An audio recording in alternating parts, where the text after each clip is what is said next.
Today we're going to talk to you about osteomyelitis in the skeletal system. It's a presentation by Andrea, Colby. and Haley. Functions of the skeletal system are support, provides framework to support the body and soft organs. Protection, fuses bone to the skull, protects the brain, vertebrae that surround the spinal cord, and rib cage, the vital organs of the thorax. Movement, skeletal muscles attached to the bone by tendons and use bones as levers to move.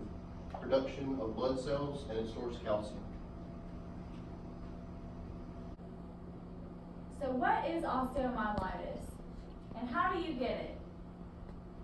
So we have some pictures up here of what osteomyelitis looks like under the microscope. Osteomyelitis is the inflammation of bone and bone marrow that affects adults and children.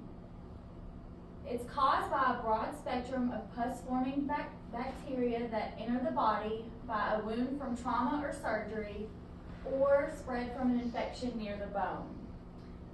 Osteomyelitis can affect the body like most infections, with symptoms like fever, fatigue, and nausea.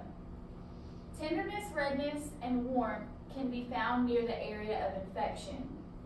Osteomyelitis can affect the bone by causing a loss of blood supply to the affected bone that can lead to death of bone tissue.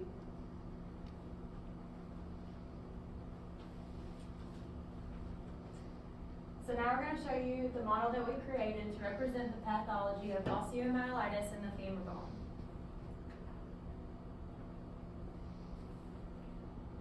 Here's our model that we made out of clay.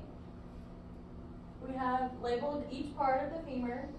We have the greater and lesser trochanters, the neck of the femur, the femoral head, the body, the lateral condyle and epicondyles, and the medial condyle and epicondyles.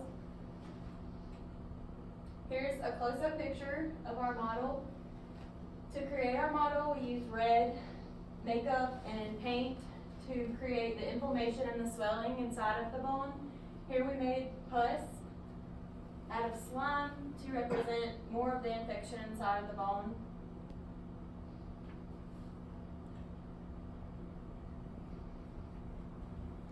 So on our next several slides, we're going to show what osteomyelitis looks like and the different imaging modalities. So in X-ray, you'll see more of the soft tissue swelling from the inflammation.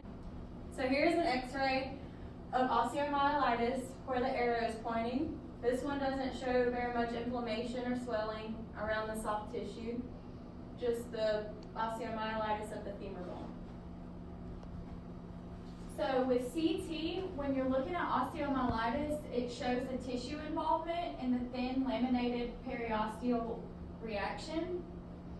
So in this CT image, you can see where the osteomyelitis infection has kind of like ate up the femur bone. I think it shows a pretty good detail of that. MRI demonstrates changes in the bone marrow signal intensity. As you can see from this MRI, you can see the osteomyelitis right here. So the relevance to radiography with osteomyelitis, out of those three imaging modalities, MRI is the best. Usually they use X-ray for the first line, but they use MRI because of its high sensitivity for detecting early osteomyelitis, its excellent anatomical detail, and superior soft tissue resolution. As you could see in that last slide, it was really detailed with the infection. So how can it be treated? First, they're going to try to treat the infection with antibiotics, and if it isn't cured with antibiotics, then they'll try surgery to remove the infection. The different ways to remove it surgically are from debridement and drain placement. And if enough damage is done to the bone, then they'll use bone grafts to repair it. Also, after surgery, they will use antibiotics to help also treat the infection. So this concludes our presentation on osteomyelitis, and we also included our references for the information that we use.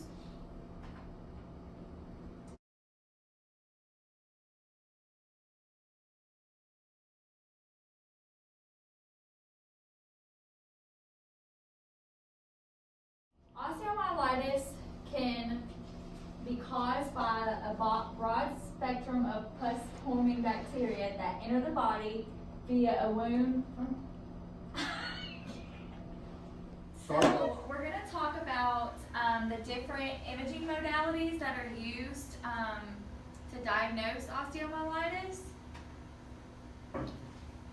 In X-ray, you'll see soft tissue swelling from the inflammation. Osteomyelitis is the inflammation of bone and bone marrow that can affect both women. Oh my God. So this is the model. This is the model that we made for our pathology of osteomyelitis. Here we have labeled from the inflammation. Okay.